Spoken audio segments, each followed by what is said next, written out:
Morning. आज हम जो टॉपिक पढ़ने को जा रहे हैं वो है हमारा एक समान आवेशित गोलीय कौशिकी कारण विभव, potential due to a uniformly charged spherical shell at any point. एक समान आवेशित गोलीय कौशिकी कारण विभव, ये टॉपिक हमने बीएससी पार्ट फर्स्ट के पेपर सेकेंड यानी इलेक्ट्रोमैग्नेटिज्म के यूनिट फर्स्ट से लिया है, जिसके बारे में हम इस वीडियो में पढ़ेंगे। सबसे पहले हम देखेंगे कि एक स्फेरिकल सेल क्या होता है। देखिए, हमने यहाँ पर एक गोला लिया है, उस गोले को हमने छोटी छोटी डिशों में डिवाइड कर लिया, रिंग्स में डिवाइड कर लिया। जैसे यहाँ पर मैं अभी ABCD की बात करूँगी, ऐसे ये गोला छोटी छोटी रिंग्स यानी वलय के कारण मिलकर बना हुआ मान सकते हैं हम इसे। अब हम इस गोलीय कौशिकी कारण एक तो बाह्य बिंदु पर यानी उस गोले के बाहर potential at an external point पर, और दूसरा हम फाइंड करेंगे पोटेंशियल एट इंटरनल पॉइंट, गोले के अंदर और गोले के बाहर की तरफ हमें विभव यानी पोटेंशियल फाइंड करना है। सबसे पहले हमने देखा कि R त्रिज्या का एक स्फेरिकल सेल हमने लिया है जिसका सेंटर पॉइंट O है। कौशिकी पृष्ठ पर कोई आवेश Q एक समान रूप से वितरित है। इस पृष्ठ पर Q जो चार्ज है वो एक समान रूप से वितरित है। माना पृष्ठ आवेश घनत्व सिग्मा है, आवेश बटे क्षेत्रफल से जिसे हम लेते हैं। माना कि बिंदु O से R दूरी पर स्थित कोई बिंदु P है। हम गोले के बाहर के पॉइंट की बात कर रहे हैं, ये बाहरी पॉइंट है जिसमें हम बात कर रहे हैं। ये यहाँ से यहाँ तक की R है और ये पूरी टोटल R है। यानी यहाँ हम कहते हैं कि R से बड़ा R है, स्मॉल r इसकी रेडियस है, और किसी भारी बिंदु पर हम पोटेंशियल फाइंड करना चाहते हैं, अर्थात R जो है इसकी रेडियस की तुलना में ज़्यादा है, जिस पर हम विभव ज्ञात करना चाहते हैं। अब हम यहाँ देखते हैं कि इसको हमने छोटी छोटी सेल्स में डिवाइड कर, इस गोलीय कौशिकी कारण हमें पॉइंट P पर यहाँ पर पोटेंशियल फाइंड करना है। तो हमने एक छोटा सा अप्रॉक्सीमेट मान के चल रहे हैं कि इस गोलीय कोश को हमने ABCD एक छोटे से रिंग में डिवाइड कर लिया है। हम मानते हैं कि ये ऐसी छोटी छोटी बहुत सारी रिंगों से मिलकर गोला बना हुआ है। माना इनमें से एक वाला ABCD है जिसकी त्रिज्या GA है, रेडियस जो है वो GA है, तथा इसकी जो रेडियस है वो इसकी AD है, या BC भी हम ले सकते हैं। माना कि एंगल AOG जो है, AOG यहाँ पर थीटा है और AOD जो है वो D थीटा है। दूरी AP इक्वल में x है। A से यानी इस स्फेरिकल सेल के पृष्ठ बिंदु से पॉइंट P की जो डिस्टेंस है वो हमने x ली है। अब हम देखते हैं GA equal R sine theta. अगर ये एंगल 90 डिग्री है ये वाला, तो हम यहाँ से ये वाली साइड फाइंड कर सकते हैं। यहाँ पर ये इसका कर्ण है, ये इसका लंब है और ये इसका आधार है। यहाँ हम ऐसा देखते हैं कि ये जो एंगल 90 डिग्री है तो इसके सामने वाली साइड इसका कर्ण होगी, ये इसका लंब होगा और ये इसका आधार होगा।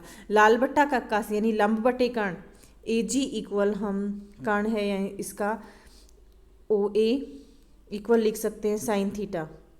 चूँकि हमें AG फाइंड करनी है या GA फाइंड करनी है, OA इस स्फेरिकल सेल की रेडियस है जिसे हम R से लिखेंगे, यानी AG इक्वल लिख सकते हैं या GA इक्वल लिख सकते हैं OA R के बराबर है R साइन थीटा।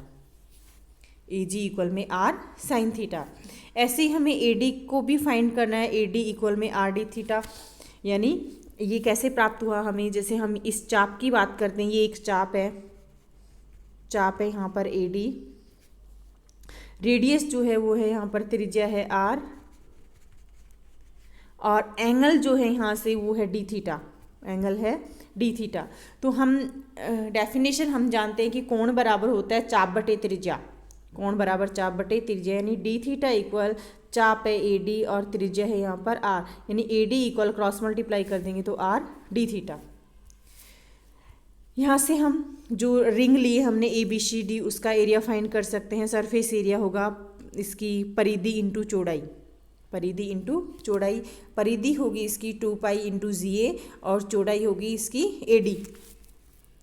2 पाई ZA इसकी परिधि है एंड AD इसकी चौड़ाई है। तो हम GA की वैल्यू रख देंगे r साइन थीटा और AD की वैल्यू रख देंगे r डी थीटा। तो 2 pi r square sine theta D theta, यहाँ पर क्षेत्रफल हमें प्राप्त हो गया है। अब हम यहाँ पर चार्ज की बात करें। चार्ज अभी हमने बात किया कि जो सिग्मा है, सिग्मा इक्वल होता है चार्ज बटे क्षेत्रफल, चार्ज बटे में क्षेत्रफल Q upon DS, Q upon में DS। तो हम यहाँ से देखते हैं Q इक्वल फाइंड कर सकते हैं सिग्मा इंटू DS, यानी जो चार्ज है वो Q इक्वल में होगा सिग्मा इंटू DS। DS की वैल्यू हमने यहाँ से पुट की है। और DQ चूँकि स्मॉल चार्ज की हम बात करेंगे तो होगा 2 pi r square sigma sine theta D theta. इस इक्वेशन को हमने रीअरेंज करके यहाँ पर लिखा है। चूँकि इस वलय का प्रत्येक अवयव बिंदु P से समान दूरी पर है, ये यहाँ पर मिसप्रिंट है, इसकी समान दूरी पर आएगा, अतः इस वलय के कारण P बिंदु पर विभव क्या होगा, dV इक्वल में K dQ बाई x। यानी हम यहाँ पर P पॉइंट पर पोटेंशियल ज्ञात करना चाहते हैं। पोटेंशियल की डेफिनेशन से V इक्वल क्या होगा, के क्यू बाई आर। आर जो है यहाँ पर डिस्टेंस जो है वो x के बराबर है, यानी के क्यू बाई एक्स। ये हम यहाँ से लेके चलेंगे। डी वी इक्वल में के डी क्यू बाई एक्स। के यहाँ पर कुलाम कांस्टेंट है जिसकी वैल्यू हम रख देंगे 1/4 पाई एप्सिलॉन नॉट और डी क्यू अपॉन एक्स। चूँकि डी क्यू की वैल्यू हम इस इक्वेशन से रखना चाह रहे हैं, यहाँ पर D Q equal 2 pi R square sigma sine theta D theta upon में एक्स। अब हम कोसाइन यहाँ पर लो लगाएंगे ट्राइंगल ए ओ पी में। ए ओ पी को हम देखते हैं ए और पी में X square plus R square plus 2RR cos theta equal वो वाली हम यहाँ पर लगाएंगे, यानी R square plus R square minus X square upon 2RR cos theta. Cos theta equal हम लिख सकते हैं यहाँ पर R square plus R square minus X square upon 2RR। अगर हम इसको डिफ्रेंशिएट कर दें, दोनों तरफ से करेंगे विद रेस्पेक्ट टू एक्स, तो ये होगा कॉस थीटा को minus sign theta D theta, और आर चूँकि ये एक्स की टर्म नहीं है, एक्स वाली टर्म्स यहाँ पर डिफ्रेंशिएट होंगी, एक्स स्क्वायर को minus 2x dx upon 2RR। और चूँकि नेगेटिव से नेगेटिव कैंसिल हो जाएगा, नेगेटिव साइन से नेगेटिव साइन कैंसिल हो, sign theta D theta equal में 2 से 2 कैंसिल हो गया, x dx अपॉन में RR।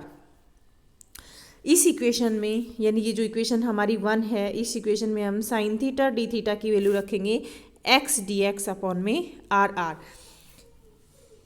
और हम उसको इंटीग्रेट करेंगे। Sine theta D theta equal में x dx अपॉन RR।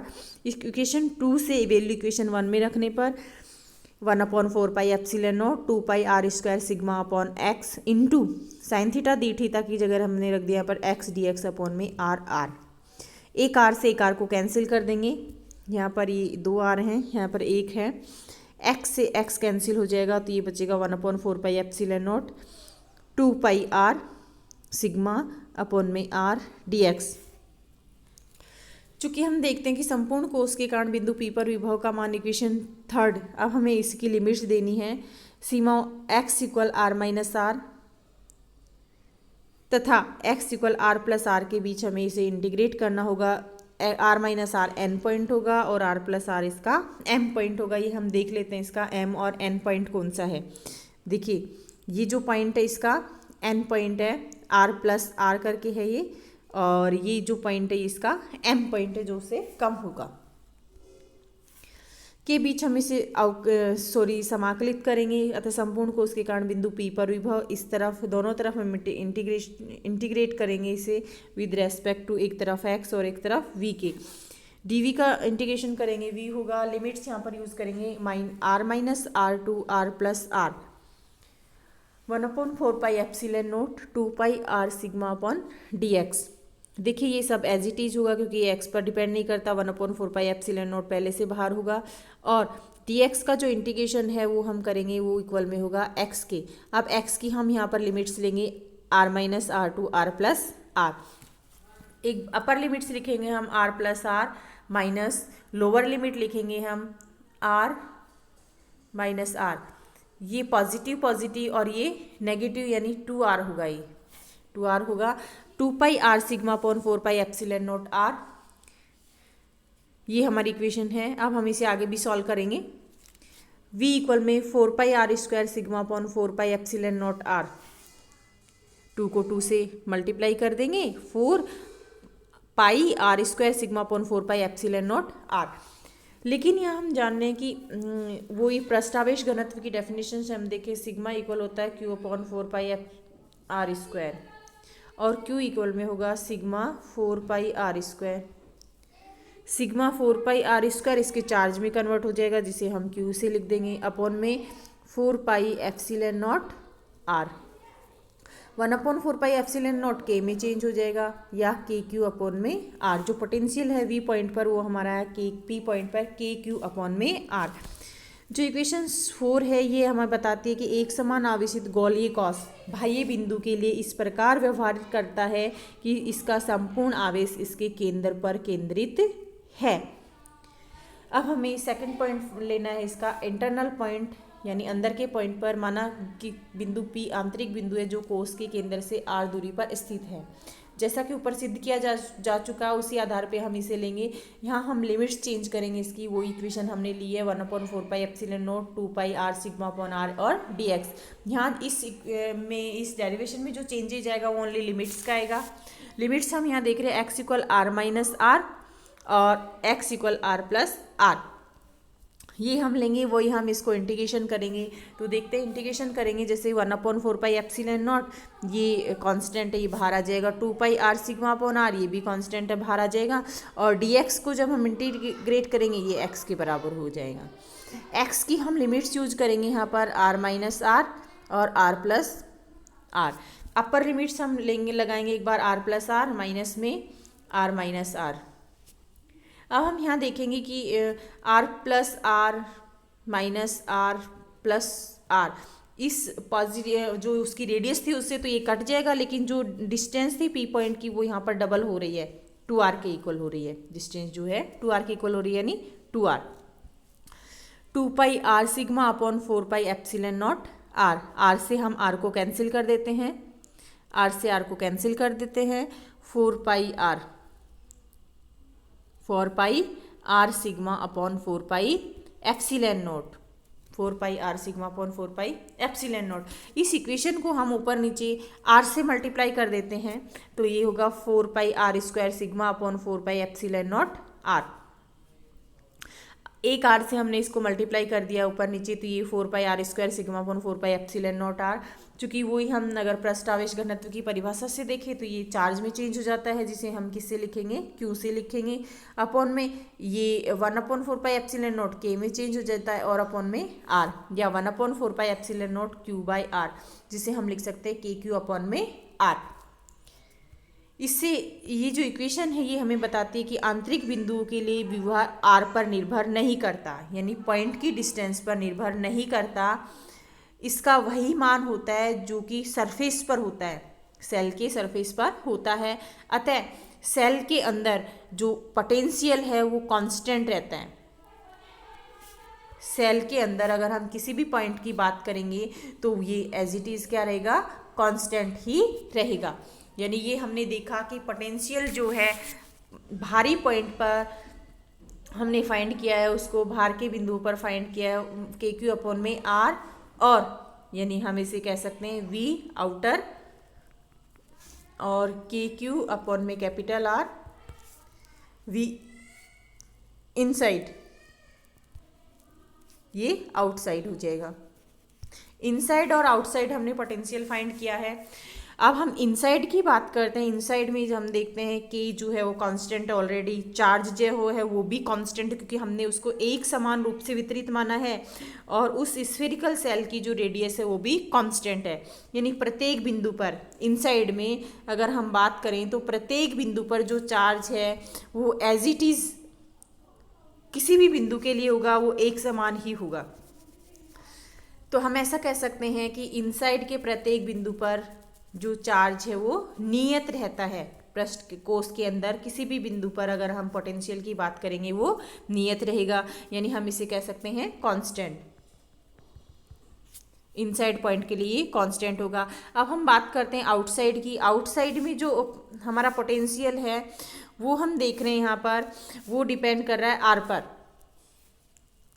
यानी पी पॉइंट की डिस्टेंस पर डिपेंड कर रहा है। जैसे जैसे पी पॉइंट की जो डिस्टेंस है वो बढ़ेगी तो हम कहेंगे कि जो पोटेंशियल है वो कम होगा, और अगर ये आर डिस्टेंस जो कम होगी तो पोटेंशियल उन बिंदुओं के लिए ज़्यादा होगा। ये आज का हमारा टॉपिक था जो हमने पढ़ा। Thank you.